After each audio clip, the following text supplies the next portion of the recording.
Hey, welcome to part 3 of my message for this week. It's something that I call need over fault.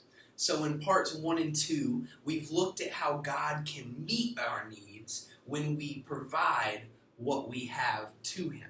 And we also looked at meeting God's needs before our needs, and meeting what God calls us to do before giving and asking God what we think we need. So in part 3, we're going to be digging into more of the fault aspect. We're going to be dealing with more of how do we as Christians live with fault? How do we address fault? Because many times we view fault as failure, but this is the wrong way of looking at it. So I'm going to try and help you guys out over these last 2 parts of the message today, trying to figure out how to tackle fault. Okay, so if we flip over to Matthew 7, verses 1 through 5, this is a pretty common passage in the Bible, but it's something that addresses the fault of humans. And this is something that we all do. Verses 1 through 5, Matthew 7 say, "Do not judge, or you too will be judged." That speaks to me right there. "For in the same way you judge others, you will be judged. And with the measure you use, it will be measured to you." Now I want to talk about this just real quick. I'm going to touch on it and then move on to fault. But when you judge people, when you put them up to a measure, you might be assigning a measure in a certain part of their life. But God is saying, do not worry about a certain part of their life, because the measure that you're applying on them will there be put on you, just in a different part of your life. When you judge people, when you make judgments about people, you're often judging them for an aspect of their life. You're often putting them up to a measure for a certain area of their life. But God is saying, do not worry about this aspect of their life, because that same criteria is what is lacking in you as well. Do not judge. It is not your place, because you are the same way, just not necessarily in the same area. Same action, different area. Verse 3 says, "Why do you look at the speck of sawdust in your brother's eye and pay no attention to the plank in your own eye? How can you say to your brother, 'Let me take the speck out of your eye,' when all the time there is a plank in your own eye? You hypocrite! First take the plank out of your own eye, then you will see clearly to remove the speck from your brother's eye." Now, when we look at somebody else and we look at their fault, we often look at a small area of their life. We often look at the things that they are falling short in. We often look at the things that they do differently from us. You can put fault on people. You can look at a speck in somebody because you can say, "Oh, I read the Bible more than they do. Oh, I pray more than they do. Oh, I spend more time with God than they do. Oh, I procrastinate less bad than they do. Oh, I'm more organized than this person." You're putting fault on their life. You're putting them up to a measure compared to what you believe it should be. You are looking at the speck in their eye.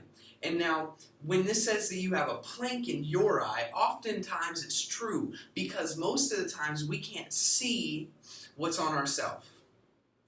I mean, think about it. You have a nose that is in the line of vision. And the way that I know that it's in the line of your vision is because as soon as I mentioned it, you probably noticed it. You probably noticed that it was there. If you close one eye, you can see, you can look for your nose even when you're looking straight. I can see it out of my peripheral vision. The nose is there. However, we see it so much. We've seen it for our whole entire lives. It's been in our line of vision our whole entire lives that our brain blocks it out. But our brain tricks us because we know it's there. We might not see it, but we know it's there. We know it's in our line of vision, and our nose is oftentimes like our plank. Because we're walking around looking at other people's fault, and we aren't looking at our faults. We are told, don't worry about your faults. Don't worry about the things and the places where you fall short in your life. You need to worry about building your strengths and ignore your weaknesses. But God doesn't work that way. God doesn't let you get by on the things that fall short in your life. God wants you to completely give yourself to Him. And in order for you to give yourself to God, you have to give both the strength and the weakness. The way that God works is not by looking at the measure and saying, here's where you measure up. God says, here's where you fall short, so let me fill in the gap. Our God is the filler of our life. Where we find ourselves falling short, there's just more area for God to work. If there is a standard that you have, and you often find yourself falling short of that standard, if you lay that area over to God, God will make up for what you don't have. God will bless the area that you aren't strong in. God will bless your weakness because God is able to work in the gap. God is able to work in the distance between where you measure up and where you're supposed to measure up. The more area that there is between your weakness and your measure, the more area there is for God to work. God does not call us to measure up. God calls us to push forward.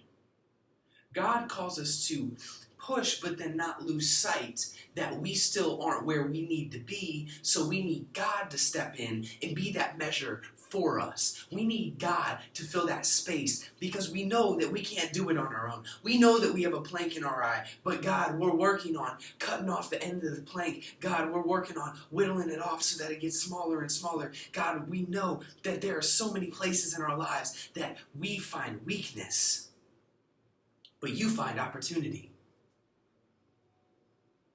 Stop ignoring your fault. This is something that I've had to tackle, especially recently. I've had to tackle my fault.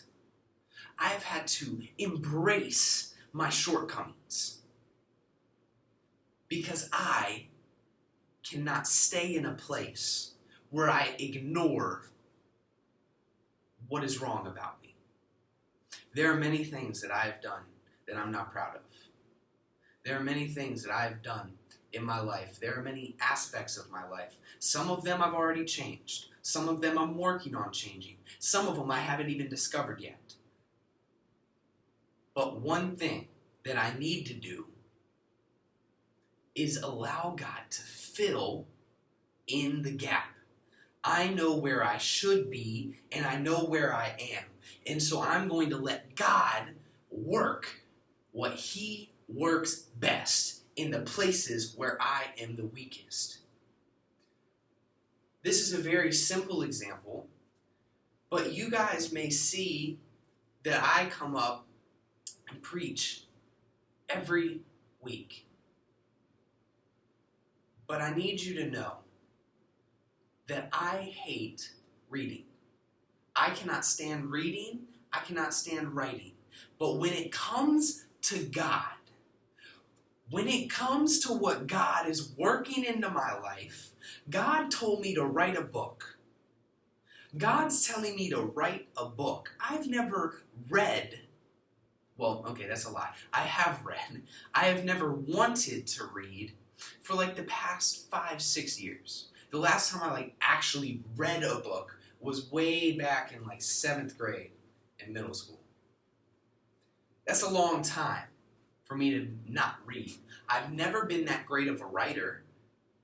But now that God is coming in, now that I'm allowing God to come in, I've been so immersed in reading and learning about God through His Word. I've been so immersed in writing this book that He's having spoken into my life that I'm now able to lay down my weakness. I've never gotten good grades in English. I've always had to work harder in English than any other class. And it's something that I've always despised because I've never had to work hard at school.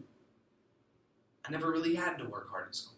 School was something that came naturally to me, which God blessed me because I don't know if I could have survived. I know some people who work hard in school, and I envy you. I really do. Because I wish I had that drive that you guys have. I really do. It's not something that comes with me. And for English, a lot of the times, since I would have to work harder, but I never learned to work harder, I would often just push it off to the side and view it as less important. So it became a weakness. But God says, let me take your weakness. Because you should be here, but you are right here.